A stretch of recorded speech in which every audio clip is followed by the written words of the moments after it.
हम young parent की life ना एकदम रोलर कोस्टर की राइड की तरह होती है, full of Joy and full of unforgettable experiences. मैं खुद भी एक यंग पेरेंट हूँ और इसलिए समझ सकता हूँ। हम कहीं ना अपने ड्रीम्स और अपनी रिस्पॉन्सिबिलिटीज के बीच में जगल करते रहते हैं। सो ऐसी सिचुएशन में काफ़ी कॉमन है कि हम स्ट्रेस में आने लगते हैं, स्पेशली फाइनेंशियल स्ट्रेस। अगर आपके साथ भी कुछ ऐसा होता है तो my dear friend, fear not, you are not alone and you are lot more stronger than you think you are. So आज इस वीडियो में मैं कुछ ऐसे पॉइंट्स और स्ट्रैटेजीज शेयर करूंगा जिसको यूज़ करके ना केवल आप अपने स्ट्रेस को कम कर पाएंगे बल्कि एक बहुत ही ज़्यादा स्ट्रांग पर्सनैलिटी बन सकेंगे। एंड साथ ही साथ ना केवल आप अपनी फाइनेंशियल प्रॉब्लम्स को फेस कर पाएंगे बल्कि उन्हें सॉल्व भी कर पाएंगे। सो grab a note pad and with an open mind, let's get started on this journey of stress free parenthood.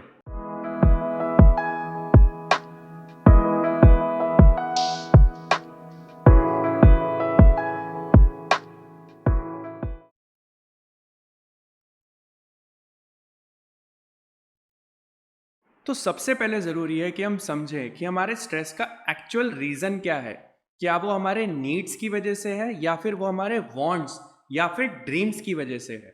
Because जब आप एक यंग पेरेंट होते हैं तो आपके खुद के भी कुछ ड्रीम्स होते हैं, एंड देखते ही देखते आपके ऊपर इतनी सारी रिस्पॉन्सिबिलिटीज़ आने लगती हैं। एंड बहुत बार हमारे ड्रीम्स और हमारी रिस्पॉन्सिबिलिटीज़ हमारे बजट के साथ मैच नहीं करते। तो इसलिए बहुत ज़रूरी हो जाता है कि हम फिगर आउट करें कि हमारे स्ट्रेस का एक्चुअल रीज़न क्या है। ऐसी प्रॉब्लम्स के बारे में फोकस करना या फिर स्ट्रेस्ड आउट होना जो हमारे कंट्रोल में ही नहीं है, उससे बेटर ये नहीं है कि हम उस प्रॉब्लम्स के बारे में फोकस करें जो हम कंट्रोल कर सकते हैं। To start with, you can list down your essential expenses and specify areas where you can cut back, because every rupee saved is a rupee earned. So let's be real, change is not always easy, it takes dedication and self discipline. But always remember, it's not about depriving yourself of anything. It's about directing your resources towards what truly matters.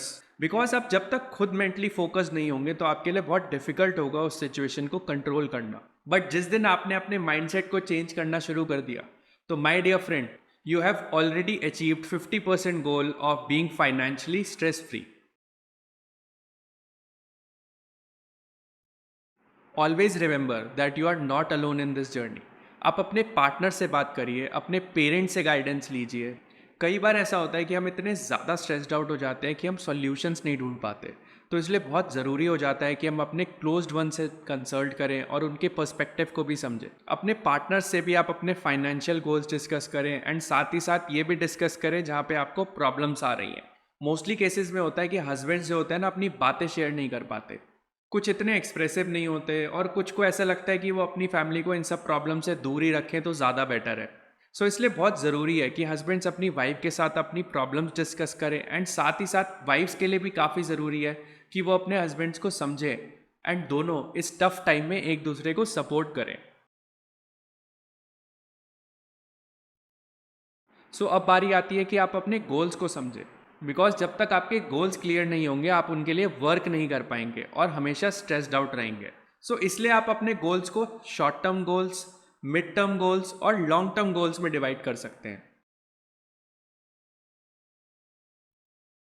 तो अब जब आप अपने goals के बारे में एकदम clear हैं और आपका माइंड भी फोकस्ड है, तो अब बारी आती है उनके लिए वर्क कैसे करें, और उनको वर्क कराने के लिए एक अच्छा बजट बनाना बहुत ज़रूरी हो जाता है। तो आइए समझते हैं एक अच्छा बजट कैसे बनाया जाए, so that you can cut down all the extra and unnecessary expenses जिसकी वजह से आपको स्ट्रेस हो रहा है। एंड ये एक सिंपल स्टेप से आपको क्लियर होने लगेगा कि आपकी एक्चुअल में इनकम क्या है और आप उसे कहाँ कहाँ स्पेंड कर रहे हैं। तो सबसे पहले जो आपको बजट बनाने के लिए जिस रूल को फॉलो करना है वो है 50-30-20 बजटिंग रूल।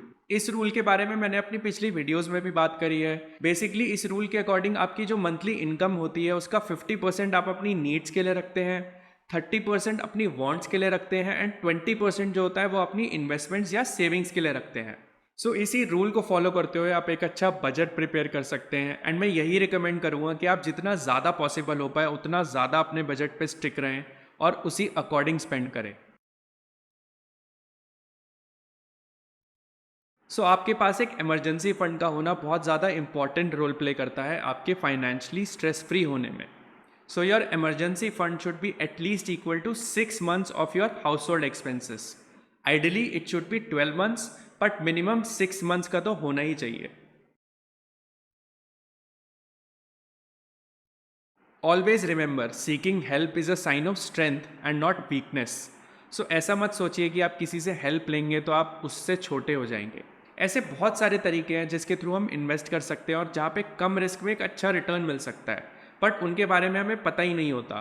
तो इसलिए बहुत ज़रूरी होता है कि हम एक प्रोफेशनल की हेल्प लें. बिकॉज रियल लाइफ में भी जब आपको कुछ नॉलेज लेनी होती है तो सबसे पहले आप नेट पे जाके गूगल पे सर्च करते हैं और उस प्रॉब्लम से रिलेटेड जो भी सॉल्यूशंस आते हैं उसके बारे में देखते हैं.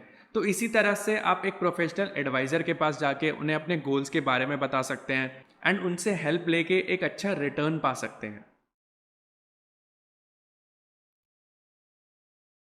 हम यंग जनरेशन को ना इंटरनेट से बहुत प्यार है, तो सुबह उठते साथ ही हम इंस्टा और यूट्यूब खोल लेते हैं और सारी वीडियो स्क्रॉल करते रहते हैं. पूरा दिन इसी में निकल जाता है. तो आप सोच के देखिए कि यही इंटरनेट की मदद से हम अपनी प्रॉब्लम्स को भी तो कम कर सकते हैं.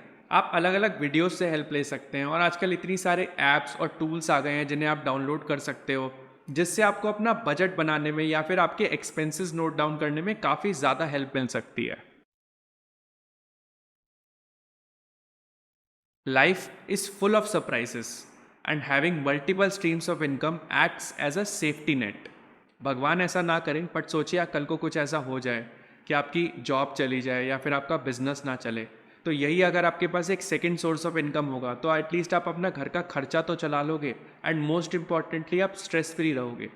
You can explore alternative sources of income. आप अपनी हॉबीज़ इंटरेस्ट के बारे में सोचिए. आप फ्रीलांसिंग कर सकते हैं या फिर आप जिस चीज़ में एक्सपर्ट हो उसमें अपनी एक्सपर्टीज़ देके एक साइड इनकम जनरेट कर सकते हैं. See, there is no shortcut to earning money. सिर्फ आपका हार्ड वर्क ही है जो आपके ड्रीम्स की तरफ आपको ले जाने में मदद कर सकता है. आई नो लक भी काफ़ी मैटर करता है, but only if you are putting your best. And ऐसा ज़रूरी नहीं है कि आप एक साइड बिजनेस करो या फिर फ्रीलांसिंग करो. आप अपनी इन्वेस्टमेंट्स के थ्रू भी एक साइड इनकम जनरेट कर सकते हो. आप ऐसे स्टॉक्स में इन्वेस्ट कर सकते हो जो बहुत अच्छा डिविडेंड आपको दे सकते हैं, या फिर एक अच्छी प्रॉपर्टी में आप इन्वेस्ट कर सकते हो जो एक अच्छी रेंटल इनकम आपको दे सकती है. सबसे इंपॉर्टेंट चीज़ है कि आप इतनी मेहनत करते करते अपने बारे में मत भूलिए.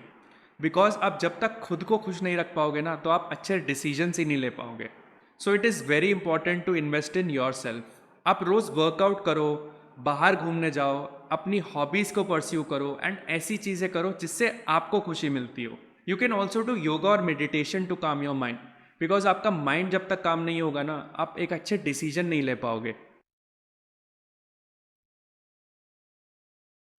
अब जब आप ये सारे स्टेप्स फॉलो कर चुके हैं तो अब बस अपनी पीठ को थपथपाइए एंड अपने आप पे प्राउड फील करिए कि आप इतना सब कुछ फेस करने के बाद भी यहाँ तक पहुँचे हैं and you are still standing strong. Always remember, it's not about reaching your destination, it's about enjoying your ride, learning along the way and creating a life of financial wellbeing.